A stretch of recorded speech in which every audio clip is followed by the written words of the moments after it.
Hi, everybody. I am super excited to be able to lead this.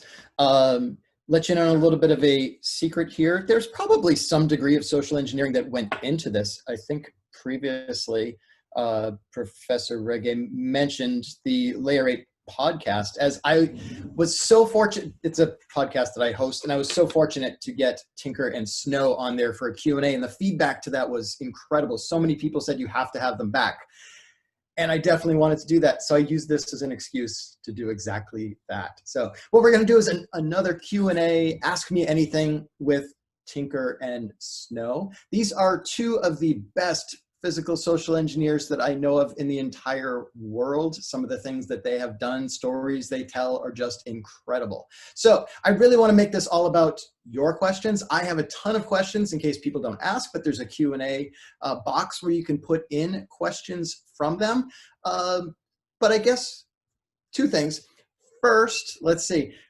Tinker and Snow, I think we got a whole bunch of new people here. So if you want to kind of just give like the elevator pitch about who you are and what you do, that would be awesome. And then the second thing that I'm going to have for you about that is our participants during this competition got to see webinars on vishing, on phishing, on OSINT, but one thing they didn't get to see yet is anything about physical social engineering, which is probably an area that we'd love to talk about here. So after you talk about yourself briefly, could you also tell us what is physical social engineering? How does that work? What are the goals? How does that, talk about that a little bit. Snow, you want to go first with that kind of thing? Sure, and I just realized my name is super funky. I don't know what happened there. Anyways, yeah. My name is Stephanie, or my hacker handle is Snow. I am a professional social engineer. I work for IBM's X-Force Red, where I lead the social engineering practice. And so I have a team of other social engineers. And just a little bit about my background and myself. I won the DEF CON Social Engineering Capture the Flag at DEF CON 22. And then the following year, I was on the winning team for the conference is called St. Con. They have a competition called the Vault, which is a physical security challenge. And I have been doing this professionally for several years now. Absolutely the best job in the world. And so kind of digging into that second part of physical security. So it's definitely an aspect of social engineering. I put that under the social engineering umbrella. So you have OSINT, phishing, vishing, and physical security, which is my favorite part of social engineering because it's that in-person piece. And the judges, we all were talking about vishing, voice phishing yesterday, and how I think many of us agreed that it is the most stressful because you can't read the person's body language. You don't know if they're Googling you, they're trying to verify you some way, but physical, when you're talking to someone, you can actually like see like, oh, you know, they totally believe me, or they don't believe me, so I need to say something else, and then kind of see how they respond. But with physical security in the social engineering world, how the assessments go is the overall objective is to get unauthorized access into locations or to sensitive data that someone with no authority or no verification should have access to. I think that's the most simplest way I could put it. But I'll let Tinker speak now, which he'll probably blow me out of the water as he usually does. No, you're downplaying that completely. My name is Tinker. That is my real name. I am a hacker, a burglar, and a grifter. So I'm a full scope red teamer. I hack into computers, I break into buildings, and I lie to people. It's a terrible thing to state on a resume, but there you have it. As I'm able to figure out how to do that in the various different assessments, I show my clients how I did it so that they can fix or build mitigations in order to prevent that from actually happening from actual threat actors. So as it relates to social engineering, you know, it's definitely over text, which is just phishing is really anything text. So it's both email, it's social media DMs, it's text messages, it's basically the written word. over the phone vishing, which is difficult, but I'm proficient in that. And then, of course, in person, lying to people's face. Generally speaking, all of those, whenever we're putting together CTF, we try to get the CTF as close to real life as possible, but nothing accounts for the real thing. And that's like any kind of training, right? You don't become an engineer until you can learn all you can from books and study and practice, but until you actually have to build out networks, that's when it is. In the military, you do all of your training, using blanks and going through the field and what have you, but until you're in actual war, things don't really kind of go to play. And it's the same here, but even still, I think we did a fairly good job of doing that. In real life, both as an actual threat actor and as a pen tester, all of the vishing and phishing and in person have goals. So one of the very first actual vishes I did, where I called a person up, it was in assistance to breaking into a building. I needed to break into the building. I needed to get access. The goal of that was plugging in a rogue device and hacking into their network. Typically, a computer network has robust perimeter protections, and I wanted to bypass that by actually going into the place. And in order to support getting in, I called them up, pretended to be an inspector hired by the building owners who own the building that they are renting the building out of. I called in, used my OSINT, claimed that I worked as a contractor to this other company, talked to the building facilities manager and said, hey, I need to come in. Can you meet me at the front door? And they did, and they gave me a guest badge without validating who I was, walked me through the entire building. They had armed guards at this place. They walked me through the entire building. I introduced myself to the guards. They felt I was there legitimately. And they even walked me into the secured off server room and opened it up with a pen pad and a palm print in order to get me in there. And I was able to hack into the whole thing. And the vishing call is what allowed for that attack path to begin. And so all of these have that goal. Whenever we put together the OSINT, we try to put together OSINT that we actually use in our attacks. Those badges, we print off fake badges that look like the real badges to assist us in looking legitimate. Knowing their operating system helps us craft malware. Knowing their procedures for onboarding helps us go in and know exactly how everything is used so that we can conduct actual attacks. And we hope that we got as close as we could to that. But that's basically me as a high level. I'm welcome to dive in deeper as y'all like, but it's a pleasure to be here. Thank you. All right, thanks for that. We're definitely going to dive in a whole lot deeper. I think the first question that I have for you is one that we probably hear a lot. How do you practice? Like, for example, can you talk also about like how you might practice vishing or the voice phishing? And also, how do you practice physical social engineering? Because I'm going to guess that you're not going to recommend just trying to break into buildings. But I mean, people want to do this job. How can they get experience and learn how to do this job really well without breaking laws? So I'll jump into that one. Without that on-the-job experience, right? I'm going to answer this towards the people who want to practice, who don't have, an employer who will facilitate those types of engagements. So the very first thing I think people should start with is understanding those principles of psychology. We've talked about that a lot. We used it a lot throughout the competition. And I think the core to social engineering is knowing those. And once you know those, then you can figure out how you can utilize those in different types of engagements. So knowing those and knowing how to build rapport fast are two amazing ways. Once you understand those concepts, then we get into the practice part. So it's kind of like a prerequisite, really, to going out and practicing. So one of the things I like to tell my students is we print off a list of password reset questions. Name of the street you grew up on, your first pet, things like that. And what we actually do is we go out and we'll talk to people, and that's the end goal, is to try to get that information. Nothing malicious. We're not going to do anything with that information. We're not going to go reset their passwords, take over their accounts. That is illegal. Please do not do that. But I think that's a really good base. And you could do that in person, or you can do, on the phone, it's very tricky. For the phone, I like to pick a simple goal. I know for the vishing, we had a few simple goals. Maybe just try to find out their operating system or their antivirus. Just pick one simple goal and then build a pretext, do all that research, that OSINT, and actually call and try to get the information.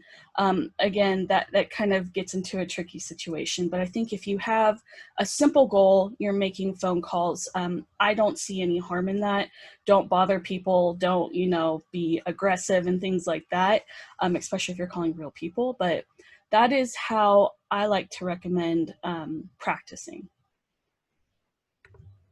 So for studying, and I'll focus this on the practicing, but there's this kind of mentality that maybe phishing or vishing or con artistry in general is specific to the computer age, and it's not. Information security, computer security is older, or information security is older than computers. If you go and watch, Snow gave a presentation at Layer 8 2 years ago on the old cons, and then how they apply to the new cons. Go watch that talk. It's on the Layer 8 conference YouTube channel.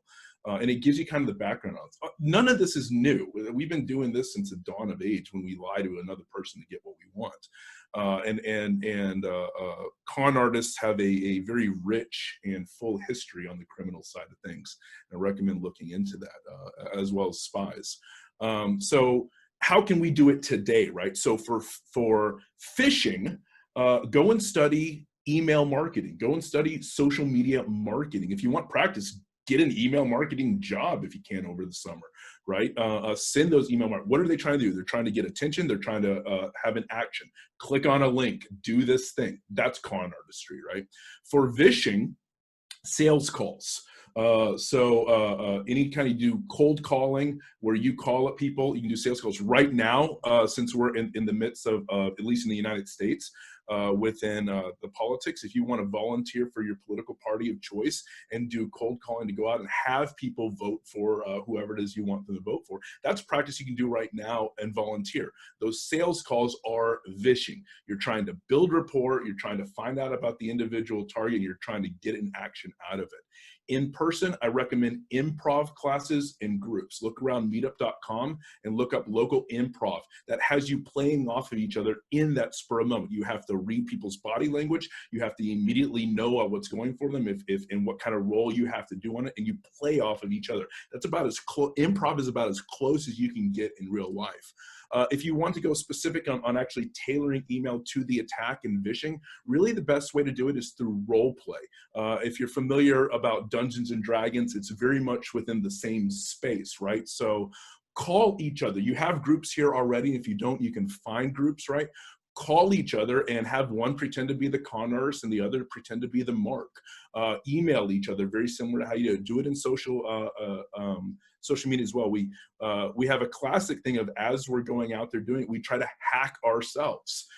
Conduct OSINT on you and your friends with permission, right? Don't be creepy, don't stalk, but conduct OSINT on you. If you want to do physical breaking and entering, go to your apartment or to your mom's house or something like that, and with permission. It's like if you locked yourself out of your house, that's when you really know how good your house security is. Oh, I did leave that back window open that I didn't know for the past 2 years. Practice on those kind of things and you'll find hack yourself. So that's kind of overarching. The big thing is find things outside of this little niche of hacking and InfoSec that speak to what we're doing. There's a wealth of information and a practice out there. Yeah, and to add to that, as far as the physical piece, there are tons of conferences that have competitions or hands-on villages now.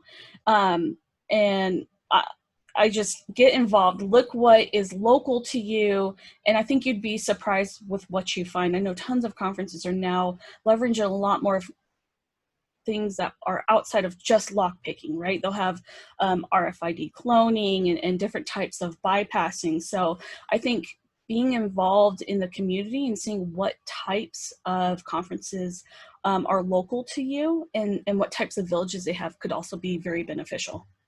Consider participating in a social engineering college CTF, such as the one that you just did. Yeah. All right, another question that we got is, adaptation to culture. Have either of you done any of the penetration testing or physical social engineering in a different culture? And how do you prepare for that? So yes, I have in Europe, and it was really hard. So, you know, there's culture norms that, you know, are outside of your comfort zone or that you even know exist.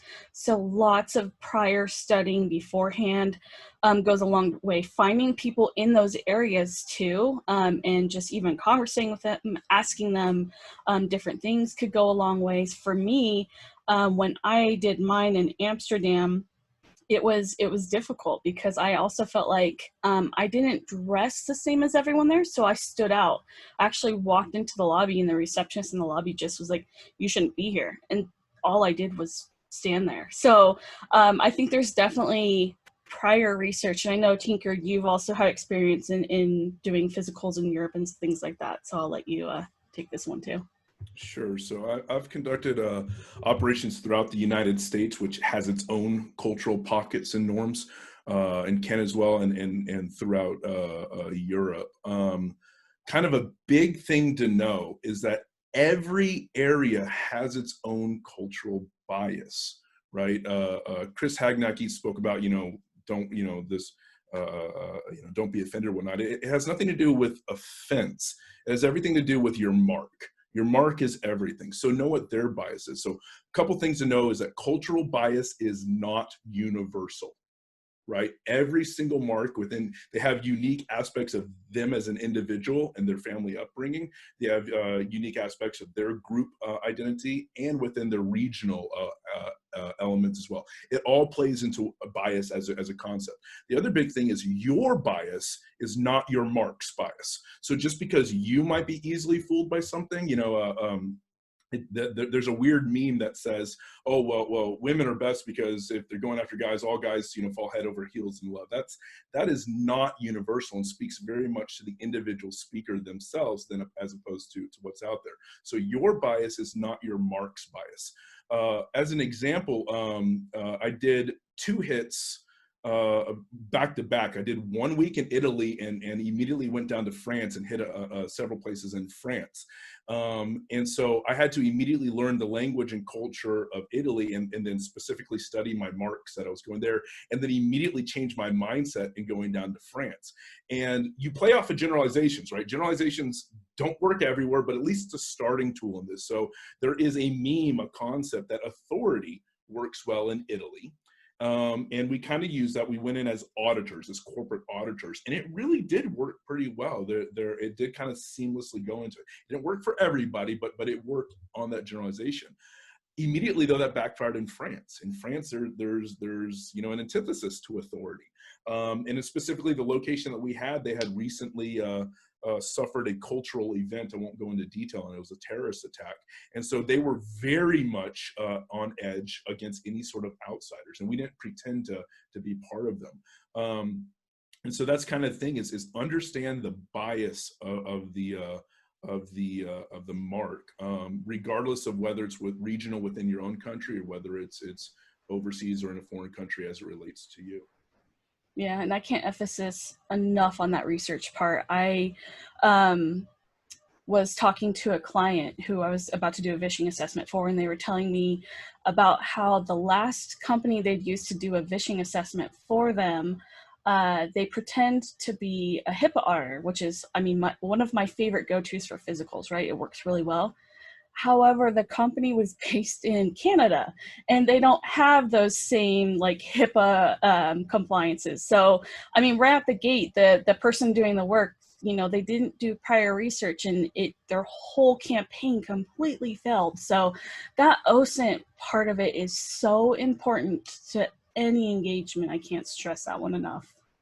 You're going to find that as a common theme no matter what you do. Reconnaissance, put 2/3 of your work into reconnaissance, whether that's OSINT and passive or even active reconnaissance. We couldn't do a lot of active reconnaissance here without brushing up against the law, right? But recon, know your target. Yeah, I don't know about you, Tinker, but I think I spend in a social engineering engagement at least 60% of the engagement doing OSINT. and then the other part's executing and then reporting. But so much of it is OSINT. I'd agree with that. Forward prep a lot on OSINT, and then when I'm on site, especially for physicals or when I begin the engagement, I spend a lot of active reconnaissance as well. The difference for those passive is when you don't interact with the target. Active is when you interact with the target. So even if I'm breaking in, I spend a lot of time in coffee shops, local, learning people. I spend a lot of time in the lobby, you know, without trying to look different. I use wigs and disguises to be able to go in multiple times and get up a lot of information before I actually conduct the actual attack. Awesome. Another question that we got for you is, have you ever been recognized by security-aware employees when doing physical security? So have you ever basically been called out, security guards, quote unquote, bust you, and how do you deal with that? I'll answer first because mine is the shortest. As you can tell, I don't have my face on right now. When you go look at the layer 8, I make sure my face isn't there, and I wear a lot of disguises myself. I know Snow wears disguises. It's just scary. And we're not talking like a lot of stuff. I'm not even doing prosthetics, but changing your face just a little bit. So for me, I have not been recognized by a mark yet. But a weird thing happened is because I do a lot of audio stuff out there. I was once coming back from a physical intrusion, and I had my hacker backpack that I don't use on the actual attacks, but it has all my gear that I can then put into more appropriate gear later on.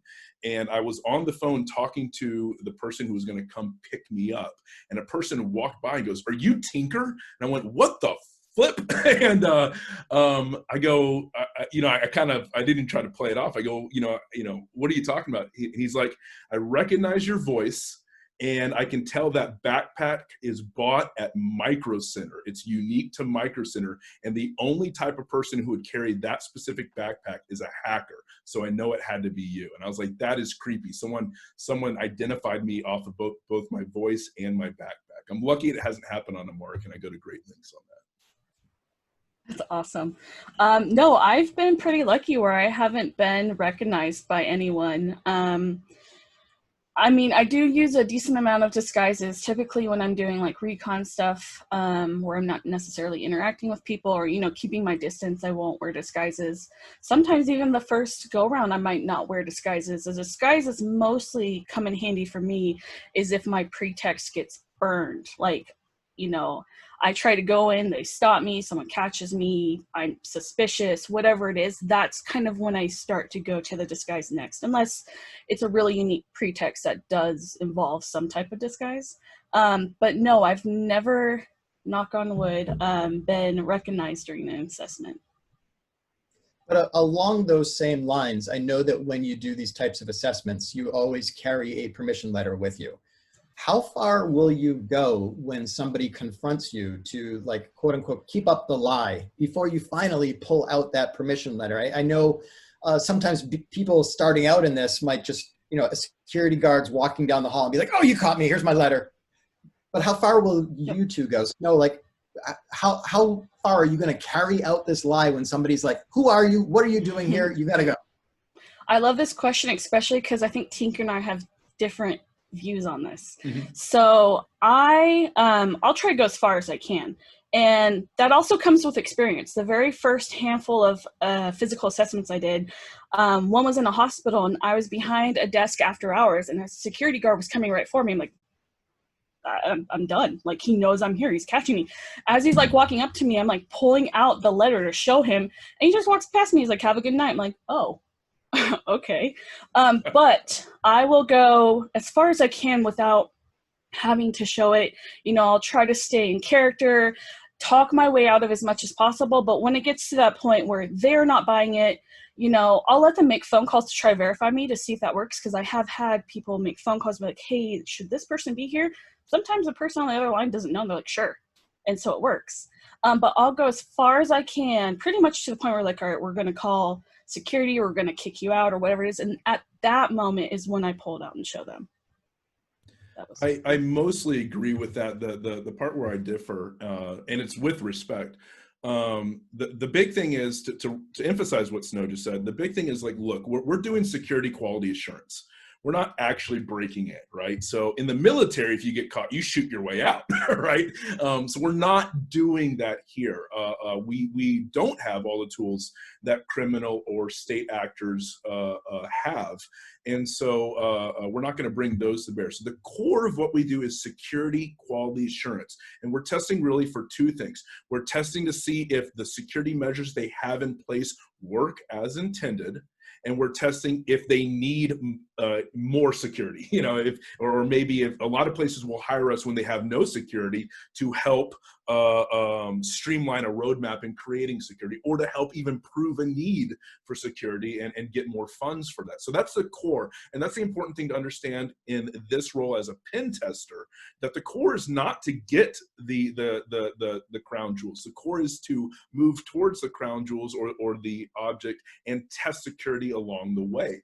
That's why full red teams aren't always needed. Sometimes you do your specific pen test because you're just studying small implementations. So it's really important that if you're doing pen testing, you have that in mind. If you're doing actual criminal acts, or you're working with a military or government, then the mission is the core aspect to it. So keep that in mind. So with that in mind, it's if you get to a point where you're like, they're gonna call the cops. You never lie to cops. That's the big thing as a pen tester. You can lie to your mark because they've given you permission to lie. Do not lie to the cops, right? That is an offense. And your client, your mark, cannot give you permission to break the law. They can give you permission to break into their own company because that's no longer trespassing. So kind of keep that in mind. But really, it's in a real life situation. Would this actually stop me? Then stop. If they let you go after they know that you're a pen tester and you go back in with the same pretext, like no, in real life they would have locked you up by now. The one thing that I will do sometimes is I will give a fake letter of authorization with fake numbers, and say it has the CISO down. It will go back to a member of my team and go, yeah, they're allowed, kind of thing. The goal there is that they should call their own internal numbers, and they should validate using their own out-of-band validation. And the reason why I do that sometimes is that now that pen testing is becoming more open, we're having a collegiate CTF around it. Real attackers will come in as authorized pen testers. And so we have to test to make sure that, yes, it's okay that pen testing is a normal part of a security quality assurance, but that you still I've had when hacky, people go, oh, that's a pen tester, let them do it. Like, no, you don't know that I'm the pen tester. You have to validate even that. And that's kind of where it goes, but that's still using a judgment call. Sometimes you really don't want to play those kind of games. And I just wanted to kind of follow up a little bit on that, where Tinker, you just mentioned how you don't do anything illegal during this, but how far do you go? Like, is it okay to break a window? Is it okay to take a door off the hinges? Is it okay to climb up on the roof and go in through a fire door? How Sure. far is okay to go? So I recently went through a fire door. It's funny that you asked that. So there are two things that define how far you go. One is the local laws of the area. Those are your constrictions. I cannot pretend to be a police officer. That's just illegal. Bad guys might actually do it. I cannot do that. I'm restricted in that. So the local laws that are out there, you need the local laws. Sometimes I'm not allowed to bring lockpicks because local laws say that just carrying lockpicks without a local lockpick license is against the law. So I'm sorry, I can't pick your locks.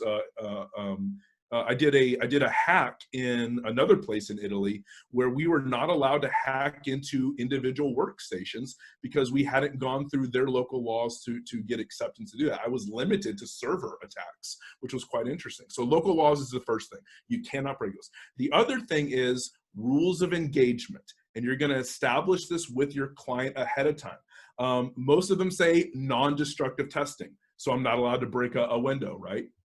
I did a hack once where they specifically said, most of them say, hey, don't do denial of service attacks, only try to go in low impact. I had one client that said, hey, we do want you to try to cause a denial of service, and here's a window that you can do it within that window. And so they established that rules of engagement. Some of them don't want you testing different areas. A lot of times, especially with hospitals, I did a state agency once that we had to test their 911. And if we accidentally knocked over their 911, it would have caused loss of life or limb. This is big in industrial control centers as well, like I said, as hospitals. And so we still tested it, but we set up controls to test one part and then the other, et cetera. So those are the two things that limit what I can do, the laws and the rules of engagement that we establish. Everything else within that is fair game. Yeah, I'm just going to mimic that, the same exact thing. And we actually have, this is something that I train on, and when I have people on my team who are questioning things, I always ask them 3 questions. And the first 2 are exactly what Tinker says. 1, is it legal? 2, is it in the rules of engagement? And then the third one is it ethical? And that's for you, right? And because I wouldn't want to put someone in a position where they feel extremely uncomfortable. And, you know, everyone's raised different, everyone has different ethics. But, you know, as long as it meets those first 2, that's really important. But that third one, that kind of comes down to a personal thing. So if I'm asking you to do something I don't feel comfortable with, and I'm going to find someone else to, you know, do the assessment, or we're going to tweak it to a way that you do feel comfortable. Excellent. How about if somebody is an introvert, how can they work to get into this field to become more persuasive? If they're not really comfortable talking to somebody, how can they really learn to be more charismatic or persuasive to other people that they don't know? I think one of the things that Tinker mentioned earlier was the improv. That's a really good one. Another one is Toastmasters. I think that's a great way to get you out of your comfort zone. You're in a small setting with people who are probably in the same position as you, and it allows you to speak. A lot of times they have different types of games they play where there is a bit of improv involved too. I think those are good. But outside of that, just the biggest thing, and it's so hard, but is getting outside of your comfort zone. You know, COVID right now is kind of putting a damper on some of these things, but if you can go to conferences in person and start talking to people, just really putting yourself out there, and the more you feel confident and comfortable talking to people, then I think you can start practicing and building that skill set. But I think that's a very important way to start. Those are good points. I am an introvert myself. Obviously. The big thing to understand about you know, introversion, extroversion, et cetera, I won't go heavily into that. Those teams that are big into psychology, you can speak to it, but really the core aspect of is it may not come natural. And for me, being in front of other people, it takes energy from me. Every time I do, especially a physical, I get ramped up. The night before, I get very nervous. I typically don't sleep much. Wonderful things about, you know, gastrointestinal and et cetera. I get very nervous, but when I go in there, you know, I kind of go really cold and I'm able to do it. And I think I'm very proficient at it. But when I get done, especially with a physical or vishing, anytime I have that direct interaction, I go back to my hotel room or my room or what have you. Now I physically shake. I mean, I'll just sit there and just kind of vibrate. I don't fight it anymore. I get very physical aspect to it, and I sleep, you know, for about a day and a half to 2 days afterwards. It takes a lot out of me, but the core aspect is everything can be trained to proficiency. Just because you don't have a natural inclination to it or even a natural talent. Those who do, by all means, they can go far, but we don't need perfection in any of this. You know, there can be other people that are better at it than you are, and you can still be good. Snow is much better and more experienced at breaking and entering than I do, but I found that you don't need to be perfect to break and enter, so I'm very content with my own skill level. So that's kind of thing is, even if you are an introvert, everything that we're doing right now and talking about, you can train to proficiency. And that's kind of the biggest thing. I had to be a non-commissioned officer in the Marine Corps. I had to yell at trained killers. I got good at that, you know, even though it took out of me. I have to lie to people's face. I have to talk to them. I have to be there. I got good at it. So that's the big thing, is just train. So do everything we talked about on how to train without experience. And once you get in, just know that the first couple of runs are going to be difficult. If you can shadow somebody, great. If not, just accept that you're going to continue learning. That's the big thing, is don't let introversion get in the way of you actually doing well. You can train this and you can be well, even if it takes out of you. Yeah, and to add on to that, let's just say you go out and you get outside of your comfort zone and you go do a thing. You talk to people, you do a presentation, whatever it is. I think it's important to sit back and reflect afterwards about how you felt, right? And that you did it. Like, that's a huge accomplishment, just getting outside of your comfort zone, but also be self-critical a bit, right? What can you do to improve yourself next time? I think that's really important. That's actually something that my team and I do after every engagement. We sit down, looking like, what can we do to improve next time? And I think that's just really important, just to keep in mind with really everything you do, but especially if you're trying to kind of break outside of your introverted bubble. Just kind of saying, what went right, what went wrong, and how can I fix it? I really like that, Snow. One thing is, when I was a younger man, it was very much, how do I change myself to meet a goal, right? So how do I improve myself? As I've become older and I've become stuck in my way, it's more, how do I change my environment to meet who I am, right? And so, yes, right now, by all means, train, study, etc., and get these good skills. But to Snow's point, if you're introverted, hopefully you might be really good at introspection. And so what you'll find is, like my face, I have the face of a brick. I have the avatar of Eli Wallach, specifically with the good, the bad, and the ugly, because I'm not good, I'm not bad, I'm just ugly. And so what I found is that I can't really go in. When I pick pretexts, a lot of times I pick the pretext of the mechanic, of the person doing physical hand-on labor. So when people look at me, a lot of times their bias is, this person is really good physically, and they might not be the CEO, right? When I went into Italy and France, I went on a 2-man team. One of us went in as the auditor. I went in as the IT tech, right? And I had a larger beard that kind of went along that. So as you start to know yourself, pick the pretext that you naturally are good at.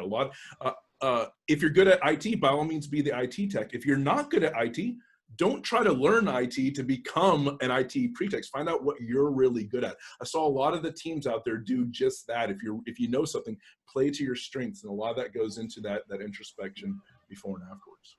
Yeah, I agree. I was excited to see how a lot of teams, especially as we we're kind of doing the debriefing, how they talked about leveraging their past experiences and jobs. And I think that's so important in social engineering. Again, looking at past Snow, new Snow to the industry, all the mistakes I made. I thought when I did a physical, I had to go in and pretend to be someone technical. One of the first things I did was, I'm here to fix your printer. And they brought me to a printer and just stared at me. I'm like, I don't know what to do with this printer. And so that was a huge mistake and big lesson learned. But I agree, knowing yourself and what you can speak to in your background, that goes a long way, and it gives you so much more confidence. Along the same lines of the practice, I often think people don't really even think of tiny situations where they can practice these types of things. Maybe you go to the grocery store and you can't find something. Getting up the courage just to ask a store employee, where do I find the noodles? Or going to the bank and making small talk with the teller, how is your day and how is your weekend, is going to help you to build up that sort of gift of gab kind of thing. Maybe even all the way to when you need to buy a car. There's, that sales rep is going to be social engineering you. So you'll probably want to do the same things right back to them to try to get the best deal possible. Do you guys have any tips for people being able to use like those everyday situations to work on their social engineering in that way? Yeah, you mentioned something, Patrick. So the big thing you don't want to do is start looking at life as a con artist, and the liar never trusts anyone because they think everyone else lies, kind of thing. I don't want anybody here to be paranoid either, right? What you put out there, be smart, but don't be paranoid just because folks are out there attacking, etc. One thing that I found that's interesting about social engineering is just introducing stimulus into a social environment to bring about a desired result. If you have a loved one that's sad, you can, I hate thinking of it in this term, but you can social engineer them. What do? You cheer them up. You buy them flowers. You take care of them, right? And so all social engineering is being able to read who you're looking at and moving them in a direction that you like. And that can be an honest thing. It doesn't have to be deceitful. So when you practice getting out of your shell, you say, who around me can I make feel better? Who can I bolster? in this social situation, what do people need? You can facilitate that. And as you learn that on the day-to-day, if someone's feeling sad, can you just give them a simple smile to make them feel better? If someone's hurting, can you help out a different way? You can do that in a way that's not deceitful. No, those are great points. And I think small talk, right? A lot of people aren't good at small talk, or maybe they start a conversation with someone at the checkout line, but then it just dies. You don't know where to go from there. I think those are great places just to practice. And then again, like Tinker said, I like that point, is it doesn't have to be negative, right? You're not going out there because you want their credit card information. Like it's a good skill to have in any career. So I go back to rapport building, and that's huge. And I'll actually post a link to one of my favorite books, but it's 10 steps, 10 different techniques, I should say, to build rapport with people. And I think it's one of the best books, and it could be for anyone, not just people in this industry. And but yeah, small talk can go a long way. So I think practicing that would be great. Awesome. Jumping back to that printer example, we got a question on that. When you are lying to somebody's face during an engagement, how much of that is actually going to be based in truth, and how much is just blatant lying? All the best lies are wrapped in truth. You can look at this within political propaganda, where they may reference an actual event and then put a spin to it and misrepresent the event. There's wonderful misconstruing of correlation with causation, etc. So the big thing is, you know, every lie that you tell has to be backed up. So for the most part, I don't give, I lie very little in my social engineering, especially in person. So when I build rapport, I might speak about my actual kids. You know, I won't give the names or anything like that, but if I know they have kids, I'll talk about my actual kids, and I'll bring up real kind of things. If I speak about, if I'm going as a pretext, you know, as a, say as a pipe fitter, or a welder, I did a little bit of that when I was younger, and so I can speak to that. If I have to create a pretext, I research the pretext. I make sure I can speak to it. I don't need to be perfect. A lot of times, if I met a real person, they might be able to see that a real you know, sprinkler investigator. They might know that I'm not a real one myself, but it's enough to make sure that those who aren't sprinkler investigators know me, so or can believe me. So that's kind of the biggest thing, is the less you have to lie, the less you have to remember and keep the lie going for as long as your op goes. So the biggest thing is, don't say much. Say as little as you need, right? You know, small talk's great because there's no consequence behind it. You know, build rapport, but don't give information that other people can follow up. I gave a talk once on you know, transitioning from lie to lie, and if people start talking about you afterwards, just as they do normally, and they start finding contradictions there, then that becomes a big issue. So if you do have to lie minimally and without a lot of information. But the best approaches are wrapped in truth. Absolutely. Yeah, I agree. Especially because you just, that confidence you get, right? From speaking to something that, you know, like you talked about, you know, mentioning your kids, but not giving those details out, but you don't look like you're lying too, because you actually aren't. Like, you are speaking to things you know about. One of the things that I like to do with my interns is I'll actually have them practice and Vish me. And one of the first questions I'll be like, oh, which office are you working out of? I'll go and I'll Google as fast as I can the actual weather in that office. I'll say, oh, how's the weather this week? And I want to see how prepared they are too, especially if they're not physically in that location. So I think between staying as truthful as you can, that'll give you the confidence. And if you are lying, make sure you have all that research to back you up. Excellent. I'll just throw this out to Snow first, make you think on your feet, but Tinker can certainly answer it afterward too. What's your best or favorite experience that you've had while doing a physical social engineering engagement? I think my favorite one was one that I did as part of a red team engagement. So I liked it for many reasons. One of them is because I was actually working with a team. A lot of times social engineering assessments, you're the only tester, so it can kind of get lonely sometimes. But with this particular engagement, we had multiple people working on it. So my only goal, and when you're doing physicals as part of a red team, they're pretty simple. It's get in undetected, plug in some kind of a network box, something that you just drop on the network and leave. So it's pretty simple, but this one was really fun because I actually had Bluetooth in my ear, had my hair covering, and I was talking to my team as I was doing it. Again, normally it's really lonely, but you know, I was filling in where I was, and that was actually an interesting engagement because the Dropbox that we had, I was trying different network ports, and like most of them weren't working. So I finally got one that worked. I had to go into an office that was, the lights were turned off. And the second I leave the office, I shut the door behind me. I physically bumped into a security guard. Like we collided because he was doing rounds at night. Oh, wow. And my team's in my ear, so they only hear what I'm saying. They're like, "Oh, I'm so sorry." They're like, "Who's she talking to?" And so like I'm trying to deal with this person in person, while the team's like, "Who is she? Like nobody should be there. It's after hours." And so it was a really fun experience. But I mean, I had a visitor badge on because I saw people leave badges at the front desk when they checked out for the day. It wasn't a visitor badge, it was a contractor badge. So I just grabbed it and put it on. It didn't even work. Like it was after a certain time, like it timed out. So I couldn't even give me access, but it looked legit. So the guard just looked at me and we talked for a little bit and that was it. But that was probably one of my favorites just because of the team aspect of it. I don't know if I'd call this one my favorite one, but it's the one that always has me thinking back on it.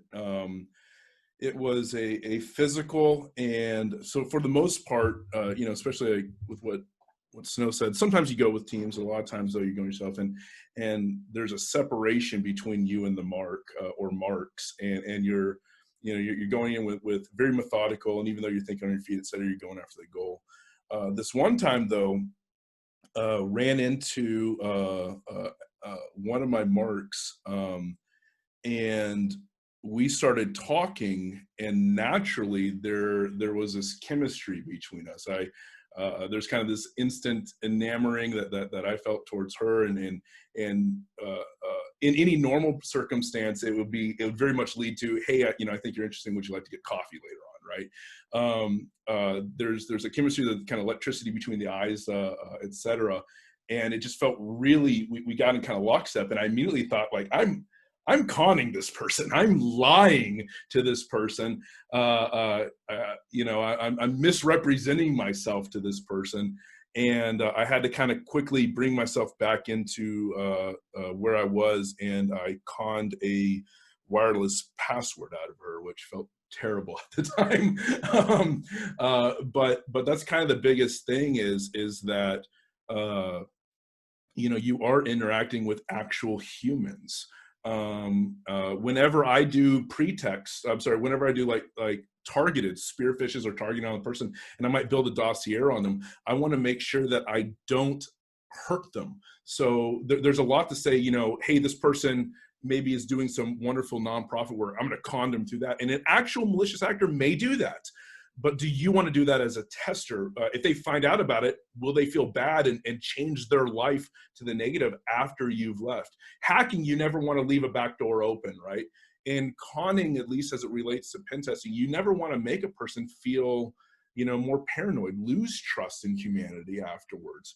And so I handled it professionally, I believe, and I don't believe this person ever knew that I was a pen tester.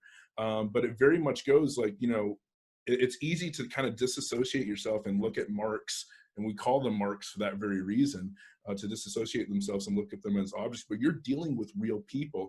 And normally as a pen tester, you're trying to help them be more secure. You don't want to do that by making them more paranoid or feeling, abused or what have you. So that moment that here I am, and, in another life, if we had met under different circumstances, we might have gone out for lunch or something like that, but that wasn't the point. It really struck to my heart in that moment and caused me to kind of take a step back. Awesome. I feel like we could talk about this kind of stuff all day, but we're coming up to the top of the hour. So I just wanted to actually ask one more question that came from the group. And I think it does dovetail pretty well into what Tinker just said.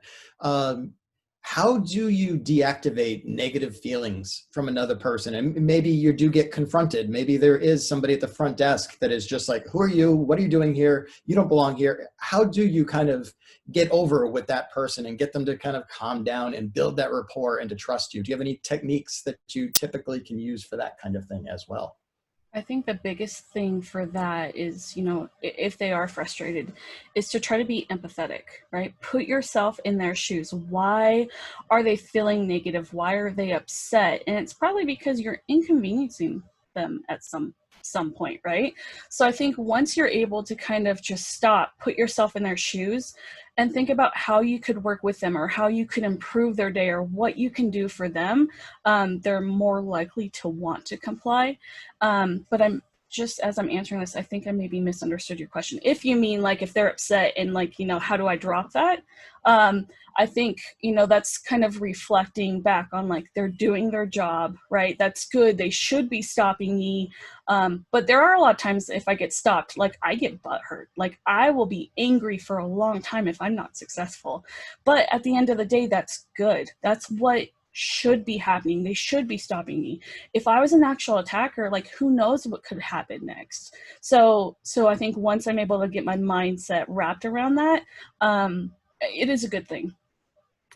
For me, and I can speak towards like the attack approach specifically, the bulk majority of the people are not going to be antagonistic. You are lying, they don't, right? So if they know you're lying, then obviously they're going to be antagonistic, but the bulk majority of people aren't going to be antagonistic.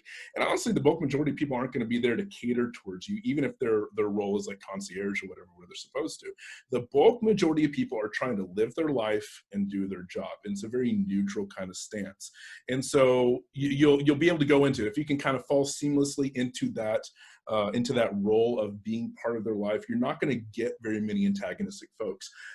As an attacker though, if you notice antagonism, move on to another target. You don't have to con any specific individual. Look at the holistic. You're trying to take over the major mission, the major goal. You're trying to test the security of this corporation, of this hospital, etc. If I come up to a hard target, I'm moving on.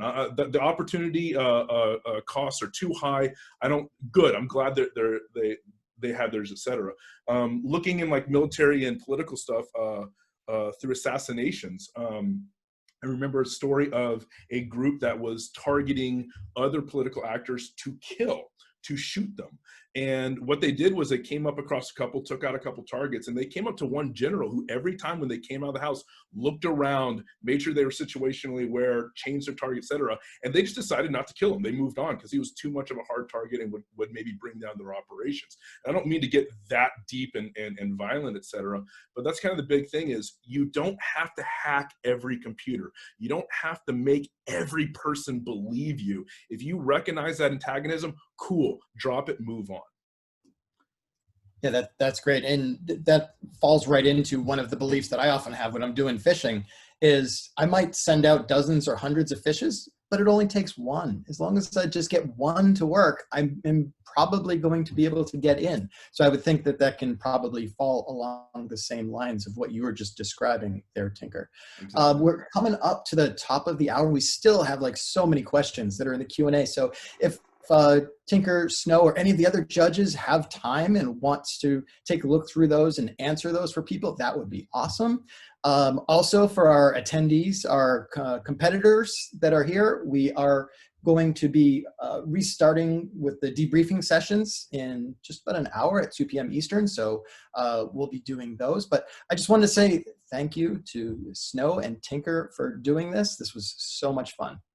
Cheers. I'll try to go through along with Snow to kind of answer some of these. A big thing is we are on Twitter. And so you can reach, I have my DMs open right now, or you can tweet openly at TinkerSec, and Snow can give hers. Reach out to us afterwards if you have any questions. We're more than happy to answer you either today or in the days to come.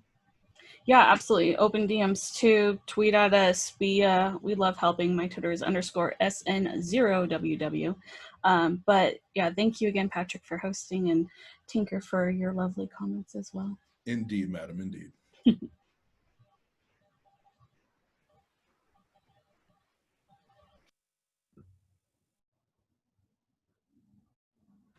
Thank you, everybody. Thanks for joining us. Have a great day. Cheers all.